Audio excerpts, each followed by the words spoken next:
I was an aerospace engineer in Denver, Colorado during the last years of the Cold War, the 1980s, and it was when the famous brown cloud was inundating Denver, and we couldn't all drive on the same days. We had to carpool on different days. And one day I went to an engineer friend's house to do my carpool for that week, and I got there a little early.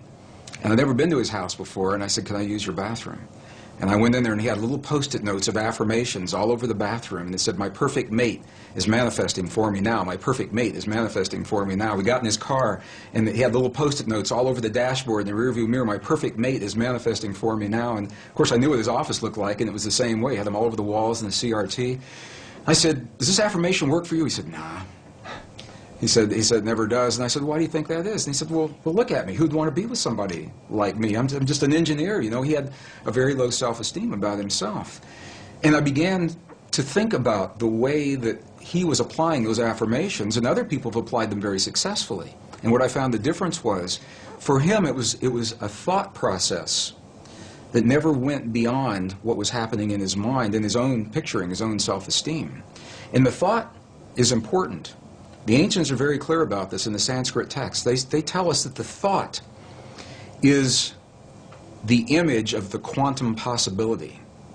So in other words, in the realm of all possibilities, everything already exists. My friend's perfect relationship and the worst one he'll ever have. The lightest of the light, the darkest of the dark. Our greatest healing and our greatest suffering, they're already there. And what they invite us to do in these ancient traditions is to reach into those possibilities with our mind. This is the power of the mind.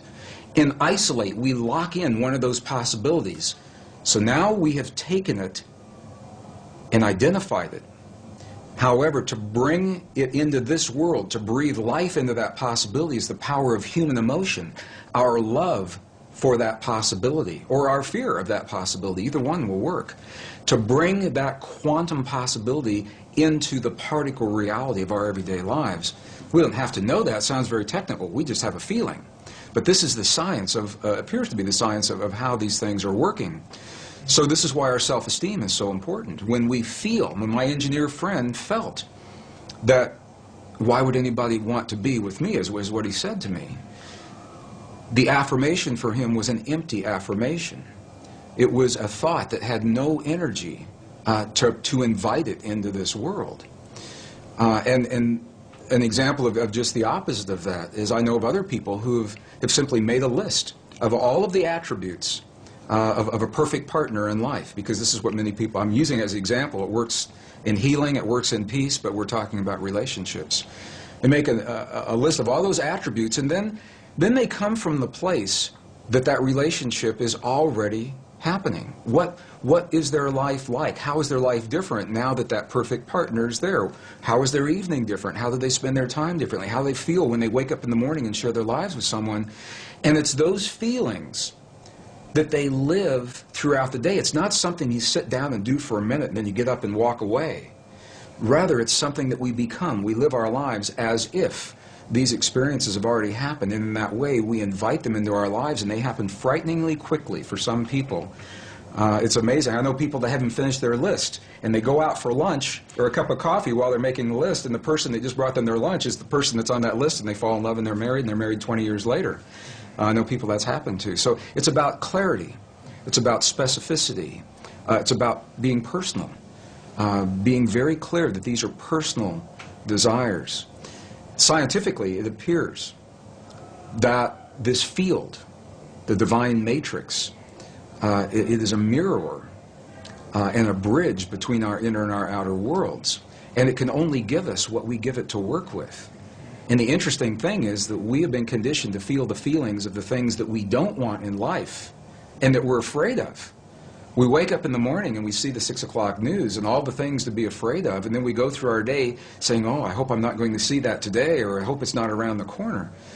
And in my question, so fascinating me, where do we learn to feel the things that we don't want rather than things that we choose to have? And how would our lives be different if we could cut through all of the static and simply choose in our lives what we would like each moment of each day, or our relationships, or our abundance, or our careers, or the peace in our families to look like? What would what would our lives look like if we could do that? And there's very good scientific evidence showing precisely what our lives would look like because we would very quickly experience everything that we've created. As a scientist, one of the first things I had to understand, and again, my training, I was trained in the hard sciences, and there was no allowance for any inner experience to have an effect on our outer world to begin with. Number two, I was raised in a relatively conservative community in the Midwest. I was born in Missouri, Kansas City, Missouri. Excuse me, in that part of the world, when you talk about emotions, they kind of get lumped into this nebulous experience. You know, thoughts, feelings, emotions are all the same thing. We really don't talk about them much. And by the way, as a male, we don't want to see much of yours. So that was my upbringing. So I began to understand when we go into the other cultures, and I'm referring again and again to this wisdom. We had this wisdom in Western cultures, and it was lost in the 4th century. About 1,700 years ago, it was edited right out of our most cherished spiritual and religious traditions, the biblical edits of the 4th century.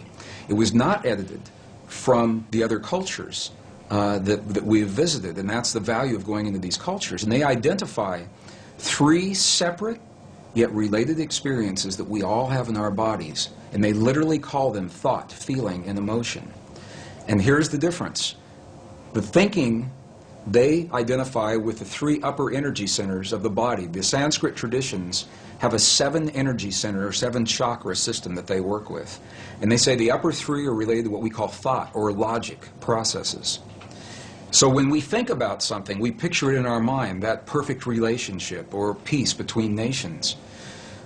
But we can only invite it into our lives when we breathe the power of emotion into that thought. The emotion comes from the lower 3 of those creative centers in our bodies. So when we breathe the power of emotion into our thought, we imbue that thought with life. And those 2 energies meet in the one center that is not accounted for yet in our model. It's in our heart, or what scientists call the 7-layer liquid crystal oscillator in the center of our chest. But we'll just call it our heart, because that's what it does. Our heart is creating electrical and magnetic waves that are influencing the world around us based on what we think and the emotion that we breathe into those thoughts to create the feeling. So now we've just defined feeling. Feeling, by definition, from the Sanskrit tradition, is the union of thought and emotion, creates the feeling.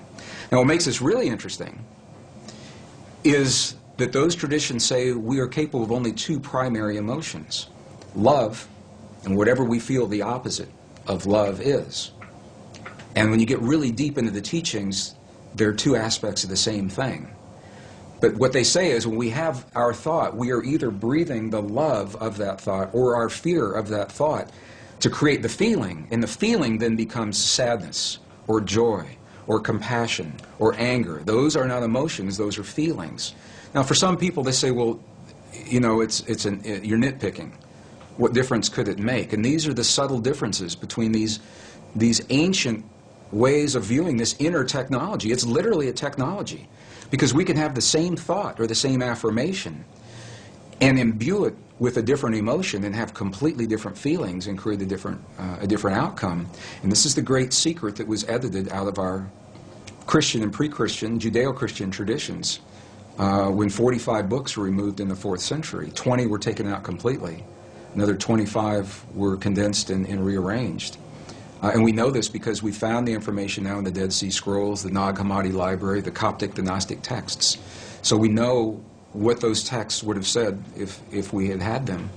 But the interesting thing is, without those texts, we tend to rely upon the written word, the validation, to feel